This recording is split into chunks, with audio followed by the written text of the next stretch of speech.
नमस्ते, मैं सलोनी अग्रवाल आप सभी का अपने ऑनलाइन चैनल पर स्वागत करती हूँ।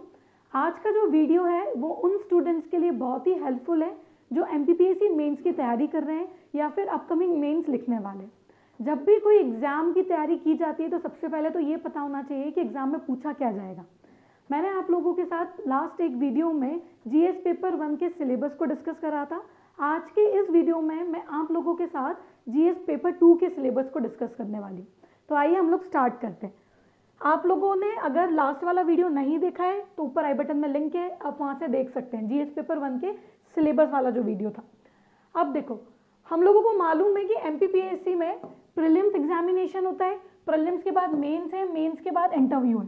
ठीक है, आप सभी को ये वाली बात भी मालूम है कि जो प्रीलिम्स है वो क्वालिफाइंग होता है, मेंस और इंटरव्यू के मार्क्स दोनों को मिला के ही आपकी मेरिट लिस्ट जो है प्रिपेयर होती है। जीएस पेपर 1 के बारे में हम ऑलरेडी डिस्कस कर चुके हैं, तो हम विदाउट वेस्टिंग टाइम हम स्ट्रेट अवे जीएस पेपर 2 के सिलेबस को देखेंगे। पहले तो याद रखिएगा कि जीएस पेपर 2 भी कितने मार्क्स का है, 300 मार्क्स का है। जीएस पेपर 2 में जो टॉपिक्स है उसमें से सबसे पहला है आपका polity, then is your economy and is your sociology. ठीक है, तो जीएस पेपर 2 के दो पार्ट्स हैं, पार्ट ए और पार्ट बी। जिस तरीके से जीएस पेपर 1 में दो पार्ट थे वैसे ही जीएस पेपर 2 में भी दो पार्ट है, part A and part B. अब देखिएगा, जो आप जीएस पेपर 2 की बात कर रहे हैं जिसमें पॉलिटी, इकोनॉमिक्स एंड सोशियोलॉजी देख रहे हैं, तो जीएस पेपर का जो पार्ट ए है, ठीक है, उसमें क्या क्या टॉपिक्स हैं, आपका कॉन्स्टिट्यूशन है, गवर्नेंस है, पॉलिटिकल एंड एडमिनिस्ट्रेटिव स्ट्रक्चर है। उस पार्ट ए में there are total of 5 units. ठीक है, पार्ट ए की 5 यूनिट्स के जो पहली यूनिट है उसका सिलेबस आपके सामने देखिएगा। सबसे पहला है कॉन्स्टिट्यूशन ऑफ इंडिया। ठीक है, कैसे कॉन्स्टिट्यूशन बना, इसकी फाउंडेशन, उसकी characteristics, basic structure and important amendments. ठीक है, बेसिक स्ट्रक्चर क्या होता है कॉन्स्टिट्यूशन का, बनने के बाद क्या क्या अमेंडमेंट्स हुए हैं, आज की डेट तक टोटल अमेंडमेंट्स कितने हो गए, तो ये सारा पार्ट इस वाले पोर्शन में कवर होगा। कंसेप्चुअल एलिमेंट्स मतलब ऑब्जेक्टिव्स, फंडामेंटल राइट्स, ड्यूटीज और आपकी डीपीएसपी। ठीक है, जो हमारे कॉन्स्टिट्यूशन के अंदर में फंडामेंटल राइट्स, ड्यूटीज और डीपीएसपी मेंशन्ड है उसका डिटेल एनालिसिस इस वाले पार्ट में करा जाता है। ठीक है, मतलब यूनिट 1 में ही आता है। इसके बाद फेडरलिज्म। फेडरलिज्म में सेंट्रल और स्टेट रिलेशंस, कैसे रिलेशंस है, supreme court, high court, eight the same time judicial review, activism, लोक अदालत, पब्लिक इंटरेस्ट लिटिगेशन, जिसको आप शॉर्ट में पीआईएल भी बोलते हैं। तो जितनी भी टॉपिक्स है, जितना भी पोर्शन है जो सुप्रीम कोर्ट, हाई कोर्ट से रिलेटेड है, along with their suitable articles, वो सारा पोर्शन आपको यहाँ पे कवर करना है। ठीक है, और पॉलिटी के लिए सबसे बेस्ट है, अगर आपका फाउंडेशन वीक है तो आप लोग 11-12 की एनसीईआरटी से भी स्टार्ट कर सकते हैं। टाइम रहता है आपके पास तो 9-10 भी रीड कर लीजिएगा, बट प्रेफरेबली 11-12 का एनसीईआरटी तो देखिएगा। इंडियन कॉन्स्टिट्यूशन एट वर्क, तो आपके जो ये कॉन्सेप्चुअल एलिमेंट्स हैं वो अच्छे से कवर हो जाएंगे। ठीक है, ओके। इसके बाद यूनिट 2 में देखिए क्या है, यूनिट 2 में there are certain commissioner bodies. Commission bodies में जैसे सबसे पहला हो गया आपका इलेक्शन कमीशन ऑफ इंडिया, उसके बाद आपका सीएजी, ठीक है, controller and auditor general of India, union public service commission as in UPSC वाला जो पार्ट है वो एमपीपीएससी, ठीक है, Madhya Pradesh public service commission, और आपका नीति आयोग। ठीक है, जब आप नीति आयोग को पढ़ेंगे तो प्लीज ध्यान में रखिएगा कि प्लानिंग कमीशन के बारे में भी थोड़ा सा पढ़िएगा, क्योंकि अब जो बॉडी है वो कौन सी है, नीति आयोग। पहले कौन सी हुआ करती थी, प्लानिंग कमीशन। ठीक है, तो ये एक इंपॉर्टेंट टॉपिक है। इसके बाद role of caste, religion, class, ethnicity, language and gender in Indian politics. Basically आपको इंडियन पॉलिटिक्स के बारे में पढ़ना है, और उसमें जो अलग अलग फैक्टर्स है जैसे कि जेंडर हो गया, क्लास हो गया, लैंग्वेज हो गया, इन सब का रोल क्या है। ठीक है, पॉलिटिकल पार्टीज, जब आप पॉलिटिकल पार्टीज की बात करते हो तो आपको मालूम होना चाहिए कि कितनी नेशनल पॉलिटिकल पार्टीज है, पहले कितनी थी, अब कितनी ऐड हुई है या रिमूव हुई है, वो सारे concept. And voting behaviour in Indian politics, है ना, वोटिंग मैकेनिज्म पूरा कैसा है वो इस पार्ट में आएगा। Civil society and public movement, national integrity and security issues. ठीक है, तो जो भी सिक्योरिटी इश्यूज है related to polity part, okay. एक आप उससे कंफ्यूज मत होइएगा सोशल इश्यूज से। ठीक है, सोशल इश्यूज में भी हम सिक्योरिटी के बारे में बात करते हैं जब हम अंडर प्रिविलेज क्लास के बारे में पढ़ते हैं, विमेंस के बारे में पढ़ते हैं। ठीक है, तो यहाँ पे जो सिक्योरिटी इशू है वो पॉलिटी से रिलेटेड है। ठीक है, इसके बाद नेक्स्ट आता है आपकी यूनिट 3। यूनिट 3 में ध्यान से देखिए, public participation and local government, जिसमें हम डिसेंट्रलाइजेशन के बारे में बात करते हैं। डिसेंट्रलाइजेशन एज इन आपका 73rd and 74th constitutional amendment, Panchayati Raj, ठीक है, जो हमारा 3rd ईयर है उसके बारे में हम यहाँ पे देखेंगे। अकाउंटेबिलिटी एंड राइट्स, ठीक है, इसमें देखिए क्या क्या आ रहा है। Competition commission, consumer forum, information commission जो आपका राइट टू इंफॉर्मेशन है, women's commission, human right commission, SC ST OBC commission, central vigilance commission. अब देखो ये वाला जो पार्ट है आपका यूनिट 10 के साथ डील करता है प्री में। जब आप लोग प्री की तैयारी करते हैं तो वहां पे भी आप पूरी 10 यूनिट्स पढ़ते हैं, तो 10 यूनिट्स में जो लास्ट की आपकी 10th यूनिट है उसमें भी आप वहां पे कमीशंस पढ़ते हैं। और यहाँ पे देखो मेंस में भी वो वाला पार्ट है कमीशंस वाला। तो अगर आप यहाँ पे ये पार्ट कवर करेंगे तो बाय डिफॉल्ट आपकी प्री की तैयारी तो होती चल रही है, ठीक है। फीचर्स ऑफ डेमोक्रेसी में देखिएगा, political representation, participation of citizens in the decision making process. Basically आपको पूरा डेमोक्रेसी के बारे में इसमें पढ़ना है, ठीक है। इससे एसोसिएटेड थ्योरीज और इनके जो रिप्रेजेंटेशन है, बेसिकली पॉलिटिकल रिप्रेजेंटेशन, उन सब के बारे में आपको देखना है। कम्युनिटी बेस्ड ऑर्गेनाइजेशन, जिसमें आपके NGOs भी आ गए, सेल्फ हेल्प ग्रुप्स भी आ गए, ठीक है। तो जो आपके इंपॉर्टेंट NGOs हैं, सेल्फ हेल्प ग्रुप्स हैं, वो सारा पोर्शन आपको इस वाले टॉपिक के अंदर में कवर करना है, ठीक है। Role of media and problems, जैसे इलेक्ट्रॉनिक, प्रिंट एंड सोशल, ठीक है। ये जो प्रॉब्लम्स है कि भाई मीडिया भी एक इंपॉर्टेंट रोल प्ले करती है, तो आपको यहाँ पे मीडिया के रोल को हाईलाइट करना है, ठीक है। तो यूनिट 3 भी अगर आप देखेंगे तो आपको अच्छे से समझ में आ रहा है कि पॉलिटी का मतलब जो पोर्शन लिया हुआ है आपके, इसमें एक कमीशंस वाला पार्ट है जो बहुत ज़्यादा स्कोरिंग है, क्योंकि आप इसको यूनिट 10 प्री में भी कवर करेंगे और यहाँ पे भी जब आप पढ़ेंगे तो आप इसमें ज़्यादा से ज़्यादा मार्क्स फेच कर सकते हैं, ठीक है। बाकी ये वाले जो टॉपिक्स हैं आपके थ्योरेटिकल टॉपिक्स हैं, ठीक है। Unit 4 is very easy. Why so? क्योंकि यहाँ पे आ जाते हैं इंडियन पॉलिटिकल थिंकर्स, ठीक है। तो जो पॉलिटिकल थिंकर्स हैं आपको उनकी बायोग्राफी, उनकी जीवनी और इन सब के बारे में पढ़ना होता है, ठीक है। उनसे रिलेटेड जो भी उनके लाइफ में मेजर इवेंट्स हुए हैं, है ना, अप्स डाउन्स, उनके अचीवमेंट्स, वो सारा आपको यहाँ पे देखना होता है। देखो सबसे पहले तो लिखा हुआ है कौटिल्य, ठीक है, कौटिल्य के बारे में देखना है, फिर महात्मा गांधी के बारे में देखना है, जवाहरलाल नेहरू के बारे में देखना है, ठीक है। जो नेहरू एरा था पोस्ट इंडिपेंडेंस, ठीक है, जब हमको इंडिपेंडेंस मिल गई थी तो Jawaharlal Nehru was the first prime minister of India. तो इनके एरा में जो जो इंपॉर्टेंट हाईलाइट्स हैं वो सारी आपको यहाँ कवर करनी है।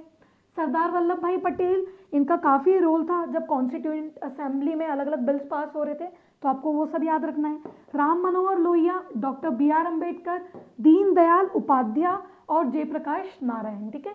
तो this are certain eminent personalities जो इनको आप पॉलिटिकल थिंकर्स भी बोलते हैं। इनका काफ़ी हमारी इंडिया की पॉलिटी को शेप देने में काफ़ी मदद इन्होंने दी है, मतलब मदद करी है, ऐसे काफ़ी योगदान रहा है इन लोगों का।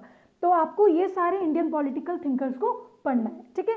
एक पार्ट एक की एक और यूनिट बच रही है जिसका नाम है यूनिट 5। यूनिट 5 में ध्यान से देखिए, आपका एडमिनिस्ट्रेशन एंड मैनेजमेंट आ जाता है। बेसिकली जो आपका पब्लिक एडमिनिस्ट्रेशन वाला पार्ट है जिसको आप पबेट बोलते हैं, वो पार्ट यहाँ पे इंक्लूड है। देखिएगा, meaning, nature and significance, role of public administration in the developed and developing society. Public administration का रोल, ठीक है, जो सोसाइटी डेवलप हो रही है या जो सोसाइटी डेवलप हो चुकी है, ठीक है, तो पब्लिक एडमिनिस्ट्रेशन का क्या रोल रहता है वो सब यहाँ पे हाईलाइट करा जाता है, ठीक है। Development of public administration as a subject, ठीक है, modern public administration, principles of public administration, ठीक है, ये मॉडर्न है, इसको करेक्ट कर लीजिएगा, ठीक है। मॉडर्न पब्लिक एडमिनिस्ट्रेशन और जो प्रिंसिपल्स है पब्लिक एडमिनिस्ट्रेशन के, वो सब यहाँ पे हाईलाइट होंगे, ठीक है। कॉन्सेप्ट में देखिए, power, authority, responsibility and delegation, ठीक है, क्या क्या पावर है, अथॉरिटी आपके पास क्या है, आपकी रिस्पॉन्सिबिलिटीज क्या है, और डेलीगेशन मतलब होता है कि आप अपने पावर्स को, मतलब जो आपके पास कार्य है, आप उसको कितना दूसरों को सौंप के काम करवाते हैं। मतलब डेलीगेशन का अगर मैं सीधे साधे शब्द में बोलूँ तो हम हमारे काम को किस तरीके से बांट दें, ठीक है, वो होता है डेलीगेशन, ठीक है। Okay, theories of organization, steps and area of control and unity of command, new dimensions of public management, management of change and development, administration. ये पूरा थ्योरेटिकल टॉपिक है, तो मैं आपको इस पर ज़्यादा एलैबोरेशन अभी नहीं दे सकती हूँ, क्योंकि जब आप पूरा पबेट पढ़ेंगे तभी आपको ये अच्छे से समझ में आएगा। पबेट अपने आप में एक पूरा थ्योरेटिकल टॉपिक है, तो जब आप पढ़ेंगे तो ध्यान में रखिएगा कि आपको डिफरेंट थ्योरीज भी हाईलाइट करनी है, अलग अलग डायमेंशंस के बारे में भी देखना है, और management of change and development of administration, इन सबको भी आपको साथ में देखते हुए चलना है, ठीक है। ये तो हो गई आपकी पार्ट ए की जो यूनिट्स थी, मतलब पार्ट ए की सारी पांचों यूनिट्स, और अब जो यूनिट्स आ रही हैं that is of part B, ठीक है। MPPSC economics and sociology syllabus, मतलब जो पॉलिटी वाला पार्ट था वो पार्ट ए में कवर हो चुका है, जो इकोनॉमिक्स और सोशियोलॉजी वाला पार्ट है वो आपका पार्ट बी में, ठीक है। देखिएगा ध्यान से, सबसे पहले इकोनॉमी ऑफ इंडिया की बात करते हैं। तो issues and initiatives in the field of agriculture, industry and services in India. अब जितने भी जो भी इश्यूज है with respect to agriculture and initiatives, जो हमने इंडिपेंडेंस के बाद से जो मेनली इनिशिएटिव्स लिए हैं हमारे कंट्री के एग्रीकल्चर सेक्टर को प्रमोट करने के लिए, वो सारे पॉइंट्स यहाँ पे कवर होंगे, ठीक है। At the same time industries से रिलेटेड और सर्विसेज, मतलब आपका जो टर्शरी सेक्टर है, ठीक है। तो आपका यहाँ पे प्राइमरी, सेकेंडरी और टर्शरी सेक्टर तीनों इंक्लूड हो जाएगा। Measurement of national income in India, measurement क्या है, आप कौन सा प्रोसीजर अडॉप्ट करते हैं नेशनल इनकम को मेजर करने के लिए। Functions of reserve bank of India, reserve bank कब स्टैब्लिश हुआ और इसके फंक्शंस क्या है। At the same time commercial banks, financial inclusion and monetary policy, ठीक है। तो मॉनेटरी पॉलिसी कैसे पढ़ी जाती है और कैसे इसको मतलब कैसे फंक्शन करती है और कैसे जो पॉलिसीज इम्प्लीमेंट करी जाती है, ठीक है। Characteristics of good taxation system, direct और इनडायरेक्ट टैक्स जिसमें आ जाएगा। सब्सिडीज, कैश ट्रांजेक्शन और फिस्कल पॉलिसी, ठीक है। तो जितना भी फिस्कल पॉलिसी रिलेटेड कॉन्सेप्ट है, सब्सिडीज से रिलेटेड कॉन्सेप्ट है, वो इस वाले पॉइंट में कवर हो जाएंगे। देखिएगा next is public distribution system, आपकी राशन शॉप्स हो गई। Current trends and challenges of the Indian economy, ठीक है। हमारी इंडियन इकोनॉमी जो भी चैलेंजेस फेस कर रही है और आपको प्रेजेंट डायमेंशन के रिस्पेक्ट में आपको ये वाला टॉपिक रीड करना है। प्रेजेंट डायमेंशंस मतलब अलग अलग जो चैलेंजेस हमारी इकोनॉमी में भी चल रहे हैं, जैसे कोविड की वजह से हमारी इकोनॉमी इंपैक्ट हुई थी, तो आपको वो सारी चीजें इसके अंदर में रीड करनी है। Poverty, unemployment and regional imbalances, ठीक है। पॉवर्टी भी आप लोग चाहे तो एनसीईआरटी जो है 11th क्लास की उसमें से भी रीड कर सकते हैं। अनएम्प्लॉयमेंट के बारे में, रीजनल इम्बैलेंसेस और इनका जो करंट एस्पेक्ट है वो भी साथ में कवर कर लीजिएगा, ठीक है। पॉवर्टी, अनएम्प्लॉयमेंट और रीजनल इम्बैलेंसेस का, ठीक है। नेक्स्ट इस यूनिट 1 का एक और पार्ट बचता है जिसमें है India's international trade and balance of payment, ठीक है। हमारा जो इंटरनेशनल ट्रेड होता है, ठीक है, एक्सपोर्ट इम्पोर्ट, वो सारा जो कॉन्सेप्ट है वो इसके अंदर में आ जाएगा। Role of foreign capital, MNCs, multinational companies, foreign direct investment, FDI, कौन से सेक्टर में हमने 100% एफडीआई दी हुई है, कहाँ पे नहीं दी हुई है। इंपोर्ट एक्सपोर्ट, ठीक है। Policies, international monetary fund IMF के बारे में, वर्ल्ड बैंक के बारे में, एशियन डेवलपमेंट बैंक के बारे में, world trade organization, ASEAN, SAARC, NAFTA and OPEC, ठीक है। तो ये सारे जो ऑर्गेनाइजेशन है, इंटरनेशनल ऑर्गेनाइजेशंस, इनका आपको जब भी आप पढ़ेंगे तो ध्यान में रखिएगा, इनका फाउंडेशन ईयर, इनका हेडक्वार्टर, इनके मेंबर्स, ये सब जरूर ध्यान से पढ़िएगा, क्योंकि ये प्री में भी इनसे क्वेश्चन बनते हैं और साथ में मेंस में 3 मार्कर में हम बहुत ज़्यादा एक्सपेक्ट करते हैं इनसे क्वेश्चंस, ठीक है। और मैंने एक वीडियो बनाया हुआ है जिसमें कुछ इंटरनेशनल ऑर्गेनाइजेशंस हैं जहाँ पे आसियान, सार्क के सब कवर है, तो आप वहाँ से देख भी सकते हैं उसको, ठीक है। ओके, यूनिट 2 देखिएगा, इकोनॉमी है but with reference to Madhya Pradesh, है ना। जो अब आप इकोनॉमी वाला पार्ट देखेंगे it is mainly with respect to Madhya Pradesh. देखिएगा major crops, holdings and cropping patterns, है ना। मध्य प्रदेश की कौन कौन सी क्रॉप्स है, major crops, at the same time cropping pattern क्या है, कौन से सीजन में हम कौन सी क्रॉप सोन करते हैं, कौन सी क्रॉप हार्वेस्ट करते हैं, ठीक है। आपकी जो ज्योग्राफी में आप पढ़ते हैं, ठीक है, खरीफ, रबी और जैड क्रॉप्स, तो वो भी आप यहाँ पे एक बार देखेंगे। Physical environmental impact on production and distribution of crops, issues and challenges related with the quality and supply of seeds, ये भी एक बहुत हॉट टॉपिक है कि भाई सीड्स का क्वालिटी अच्छा होना चाहिए तभी जो फसल है वो अच्छी होगी। इश्यूज एंड चैलेंजेस रिलेटेड, हाँ, with the quality and supply of seeds and manure, ठीक है। मैन्योर, और मैन्योर में भी अभी जो बहुत ज़्यादा ट्रेंडिंग है वो ये है कि भाई ऑर्गेनिक मैन्योर यूज़ कर रहे हैं आप, अगर ज़्यादा फर्टिलाइजर आप यूज़ करेंगे तो क्रॉप के लिए वो हानिकारक है, तो वो सारे point. Farming practices, issues and challenges of horticulture, ठीक है, हॉर्टिकल्चर से रिलेटेड भी सारे कॉन्सेप्ट आपको यहाँ पे देखने पड़ेंगे, ठीक है। अब जब आप हॉर्टिकल्चर की बात कर ही रहे तो साथ में poultry, dairy, fisheries, husbandry etcetera, ठीक है। जब आप हॉर्टिकल्चर देखें तो प्लीज देख लीजिएगा एपीकल्चर क्या होता है, सेरिकल्चर क्या होता है, तो आप लोगों को ईजी होगा, और जो अगर दूसरे क्वेश्चंस बनते भी हैं इससे रिलेटेड तो आप आराम से सॉल्व कर सकते हैं, ठीक है। Problems and challenges related to agricultural produce, transportation, storage and marketing, ये एक बहुत बड़ा सेंसिटिव टॉपिक है कि प्रोडक्शन तो हो गया लेकिन अगर स्टोरेज फैसिलिटीज अच्छे से अवेलेबल नहीं होंगी तो जो प्रोडक्शन हुआ है वो वेस्ट हो जाएगा, ठीक है। और आप देखते ही हैं कि कई बार स्टोरेज नहीं होने की वजह से जो भी क्रॉप होती है अगर वो खराब हो जाती है और अगर डिमांड ज़्यादा बढ़ जाती है और सप्लाई उतनी नहीं होती है तो जो एग्रीकल्चरल क्रॉप है उसका प्राइस शूट अप कर जाता है।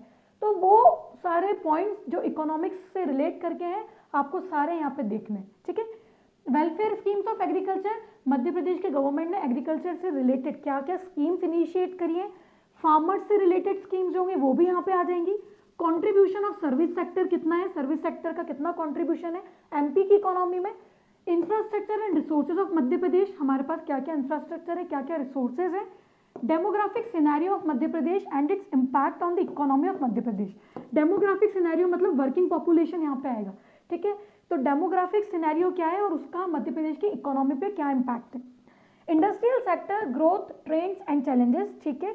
Availability of skilled human resources, employability and productivity of human resources, different trends of employment. Basically हमारी जो एमपी की गवर्नमेंट है वो उसने क्या क्या स्कीम्स लॉन्च करी है यूथ के लिए भी, ताकि यूथ को एम्प्लॉयमेंट मिले, ठीक है। वो सब आपको इसके अंदर में देखना है, ठीक है। यूथ को एम्प्लॉयमेंट प्रोवाइड करने के लिए, उसको और स्किल्ड बनाने के लिए जो जो अलग अलग प्रोग्राम्स इनिशिएट करे जाते हैं वो सब भी आप इसमें देख लीजिएगा, ठीक है। ईजी यूनिट है, देखने में सिलेबस बहुत लंबा है, सिलेबस चाहे कितना ही बड़ा हो ध्यान में रखिएगा इसका वेटेज भी 30 मार्क्स का ही है। तो आप वो ध्यान में रख के इस यूनिट को प्रिपेयर करिएगा, क्योंकि जो अदर यूनिट्स है उनका भी 30 मार्क्स का वेटेज है, इसका भी 30 मार्क्स का है। 30 मार्क्स से ज़्यादा इससे क्वेश्चन नहीं बनेंगे, ठीक है। बट आपको पढ़ना है ये सारे टॉपिक्स इसके अंदर में। नेक्स्ट आता है आपका unit 3 which is basically HRD, human resource development, ठीक है। देखिएगा सबसे पहले इसमें एजुकेशन के बारे में है, उसके बाद एजुकेशन में भी आपकी elementary education, quality of higher education, vocational, technical and medical education, ठीक है। वोकेशनल मतलब होता है जो लोकल लैंग्वेजेस में जो एजुकेशन प्रोवाइड करी जा रही है। Issues related to girls education, ठीक है। ये भी एक बहुत बड़ा सेंसिटिव टॉपिक है, क्योंकि गर्ल्स को एजुकेशन प्रोवाइड करा जा रहा है या नहीं जा रहा है, क्या रेशियो है बॉयज़ के कंपैरिजन में, हमको वो सारे डायमेंशंस यहाँ पे देखने होंगे, ठीक है। Issues related with the following social classes and their welfare program. Basically आप समझ रहे ही होंगे कि सोशियोलॉजी वाला पोर्शन यहाँ पे आ चुका है, ठीक है। डिफरेंटली एबल्ड क्लासेस, ठीक है। सीनियर सिटीजन्स का क्या रोल है सोसाइटी में, ठीक है। चिल्ड्रन, विमेन का क्या है, under privileged classes and displaced groups arising out of development project, ठीक है।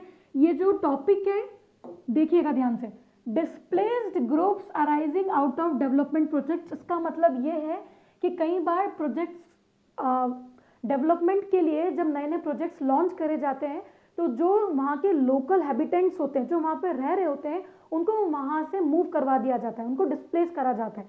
तो अगर वो डिस्प्लेस हो रहे हैं तो उनको क्या क्या प्रॉब्लम्स फेस करनी पड़ती है और गवर्नमेंट उनको क्या क्या सुविधा प्रोवाइड करेगी, मतलब क्या क्या फैसिलिटीज प्रोवाइड करेगी सो दैट उनकी प्रॉब्लम्स रिजॉल्व हो सके। तो ये भी एक तरह का बहुत बड़ा सोशल इशू है। अगर उनको उनकी जगह से डिस्प्लेस करा जा रहा है तो उनको नया हैबिटेशन टाइमली प्रोवाइड करना चाहिए, सो दैट आप ऐसा नहीं है कि सिर्फ डेवलपमेंट ही कर रहे हैं at the cost of this groups, ठीक है। तो सोशल इश्यूज में ये सारे टॉपिक्स आएंगे जिसमें आपको हर एक टॉपिक को इंडिविजुअली पढ़ना है, ठीक है। जो नेक्स्ट यूनिट है वो है यूनिट 4, इसमें एलिमेंट्स ऑफ सोशल हार्मनी है, ठीक है। सोशल हार्मनी के जो अलग अलग एलिमेंट्स होते हैं, concepts of civilization and culture. ध्यान रखिएगा जब आप सिविलाइजेशन पढ़ेंगे तो आपको इंडियन हिस्ट्री के बारे में एज एन एंशियंट, मिडाइवल और मॉडर्न को रिलेट करते हुए लाना होगा कि सिविलाइजेशन हमारा किस प्रकार डेवलप हुआ है। फीचर्स ऑफ इंडियन कल्चर, साथ में रिचुअल्स, अलग अलग जो रिचुअल्स फॉलो करे जाते हैं। आपका कास्ट सिस्टम पूरा यहाँ पे आ जाएगा, ashram, purushartha, chatushtaya, religion and sect influences on society and methods of marriage, ठीक है। मेथड्स ऑफ मैरिज में आप लोगों को सारी चीज़ें पढ़नी है जिसमें आप पॉलीएंड्री, पॉलीगैमी और ये सब पढ़ने वाले हैं, ठीक है।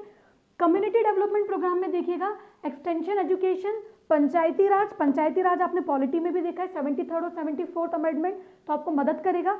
रोल ऑफ एनजीओज, ठीक है, काई में एनजीओज का रोल काई में कम्युनिटी डेवलपमेंट, ठीक है। आप लोगों ने पॉलिटी के सिलेबस में इंपॉर्टेंट एनजीओज और सेल्फ हेल्प ग्रुप्स आप वो देखेंगे ही, बट यहाँ पे क्या है कि एनजीओज का कम्युनिटी के डेवलपमेंट में क्या रोल है वो वाला पॉइंट है यहाँ पे, ठीक है। Recent trends in voluntary sector regarding rural development and family court, ठीक है।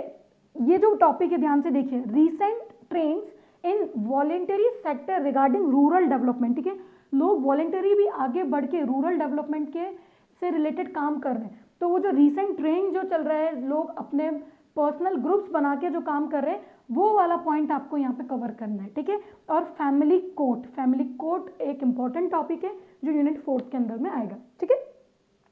अब बात आती है यूनिट 5 की, तो इसमें पॉपुलेशन एंड हेल्थ प्रॉब्लम्स, जो हमारी पॉपुलेशन है और जो हेल्थ प्रॉब्लम्स है, ठीक है, health education and empowerment, family welfare programs और पॉपुलेशन कंट्रोल, ठीक है। पॉपुलेशन कंट्रोल में पॉपुलेशन एक्सप्लोजन, डेमोग्राफिक डिविडेंड, ये सारे पॉइंट्स आप कवर करेंगे, ठीक है।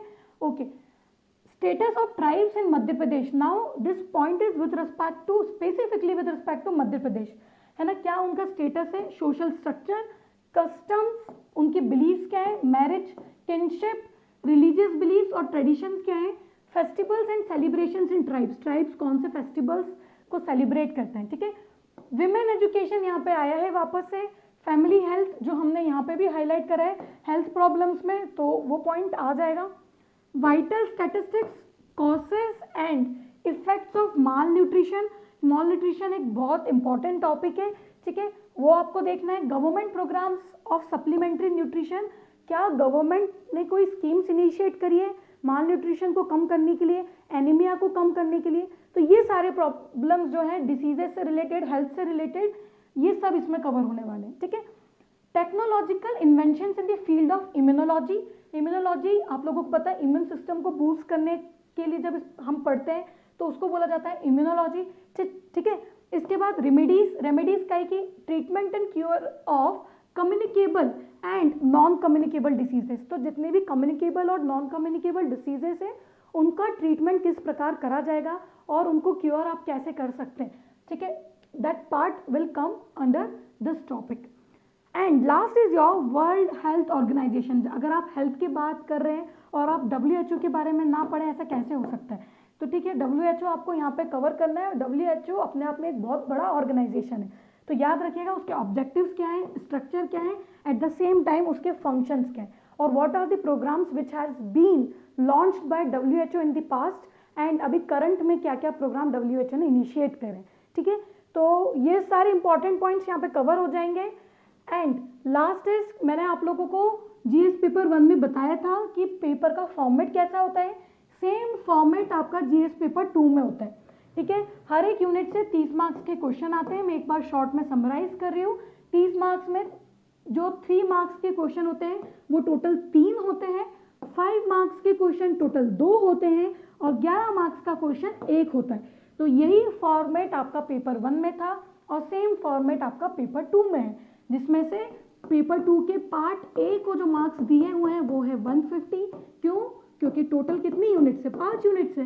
सिमिलरली इसके पार्ट B को भी हमने 150 मार्क्स दिए हुए हैं, क्योंकि इसमें भी कितनी यूनिट से, टोटल आपके 5 यूनिट से। तो 150 और 150 आपका 300 मार्क्स का पोर्शन कवर होता है GS पेपर 2 में, आउट ऑफ 1400। टोटल मेंस कितने मार्क्स का है, 1400 का, तो काफ़ी अच्छा वेटेज है GS पेपर 2 को। तो प्लीज़ इसकी तैयारी करिएगा। इकोनॉमिक्स, सोशियोलॉजी का भी 150 मार्क्स का वेटेज है, तो उसको भी इंपॉर्टेंस दीजिएगा पॉलिटी के साथ में, ठीक है। Okay, will meet you in the next video very soon. If you have any doubt please let me know in the comment box, and good luck, take care, thank you.